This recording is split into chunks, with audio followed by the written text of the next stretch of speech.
గురించి చెప్పదలుచుకున్నా.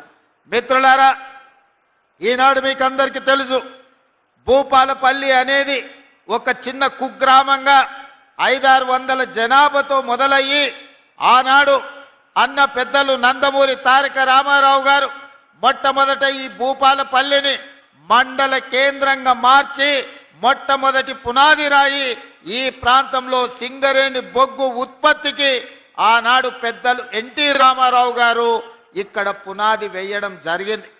ఇక మళ్ళీ భూపాలపల్లి వెనక్కి తిరిగి చూడలేదు. ఆ తర్వాత అభివృద్ధి పదం వైపు నడుస్తూ 600 జనాభా ఈనాడు 60,000 ఓట్లతోని జిల్లా కేంద్రంగా భూపాలపల్లి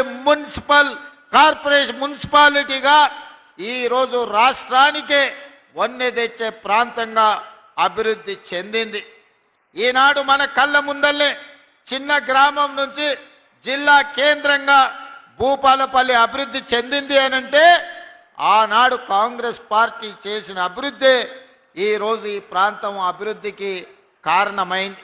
అయితే మిత్రులారా, నిన్న మన కొంతమంది ప్రకటనలు చేస్తున్నారు. నేను నిశ్చితంగా గమనిస్తున్నా. మేము భూపాలపల్లి జిల్లా ఇస్తే కాంగ్రెస్ పార్టీ జిల్లాను రద్దు చేస్తుందని ఒక తప్పుడు విషపు ప్రచారం చేస్తున్నారు.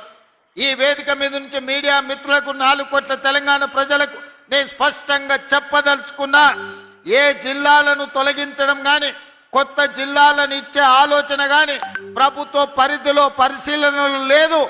ఎన్నడైనా జిల్లాలను పునర్వ్యవస్థీకరించాలి, లేకపోతే రేషనలైజ్ చెయ్యాలి అనంటే బహిరంగంగా ప్రజలకు చెప్పి శాసనసభలో చర్చ చేసి ప్రతిపక్షాల సూచనలు తీసుకున్న తర్వాతనే జిల్లాల గురించి ఆలోచన చేస్తాం. ఎవరు ఎన్ని కుట్రలు చేసినా, ఎన్ని అపోహలు సృష్టించాలని ప్రయత్నం చేసినా భూపాలపల్లి ప్రాంతం చైతన్యవంతమైన ప్రాంతం. ఎవరు ఏ కుట్రలు కుతంత్రాలతోని ఈరోజు తప్పుడు ప్రచారం చేస్తుండ్రో పసిగట్టగలిగిన శక్తి ఈ ప్రాంత ప్రజలకు ఉన్నది. భూపాలపల్లి జిల్లా ఎక్కడికి పోదు, జిల్లా కొనసాగుతుంది. అభివృద్ధి పదం వైపు నడిపించే బాధ్యత మన ప్రభుత్వం తీసుకుంటుంది. కొంతమంది చిల్లర మల్లర ప్రచారాలు చేస్తారు. తాత్కాలికమైన రాజకీయ లబ్ధి కోసం వాళ్లకు తప్పుడు ప్రచారం చేయడం, ఈ ప్రాంతం మీద విషం చిమ్మడం తప్ప వాళ్ళు చేయగలిగిన ప్రయత్నం ఏదీ లేదు. అదేవిధంగా ఇవాళ జిల్లా విషయంలోనే కాదు, భూపాలపల్లి ప్రాంతంలో సింగరేణి గని కార్మికులు అటు ఆదిలాబాద్ నుంచి ఖమ్మం జిల్లా వరకు ఉన్న సింగరేణి పరివాహక ప్రాంతం, గోదావరి నది పరివాహక ప్రాంతంలో వేలాది సింగరేణి కార్మికుల కుటుంబాలు ఉన్నాయి. మెడికల్ అన్ఫిట్ ఏదైతే మీకు బోర్డు ఉన్నదో కాంగ్రెస్ పార్టీ ఆ బోర్డును రద్దు చేస్తుంది.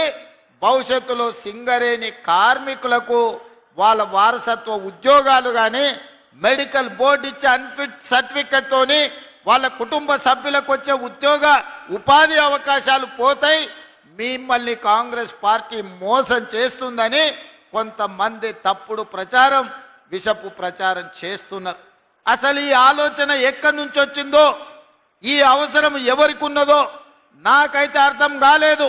అందుకే మిత్రులు జనక్ ప్రసాద్ గారికి, పెద్దలు దుద్దిల్ల శ్రీధర్ బాబు గారికి నేను విజ్ఞప్తి చేస్తున్నా, ఎవరైనా ఇట్లాంటి తప్పుడు ప్రచారాలు చేసి మెడికల్ బోర్డు విషయంలో విషము చిమ్ముతే వాళ్ళను అందరినీ మోకాళ్ళ మీద కూర్చోబెట్టి 4 ఈపుల మీదంగా దెబ్బలేయండి.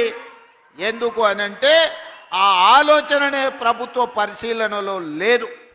కార్మికులు కోరుకున్న విధంగా కార్మికులకు మేలు చెయ్యడానికి రాష్ట్ర ప్రభుత్వం ప్రయత్నం చేస్తుంది తప్ప కార్మికులకు నష్టం కలిగించే ఏ నిర్ణయము ఈ ప్రభుత్వం తీసుకోదు.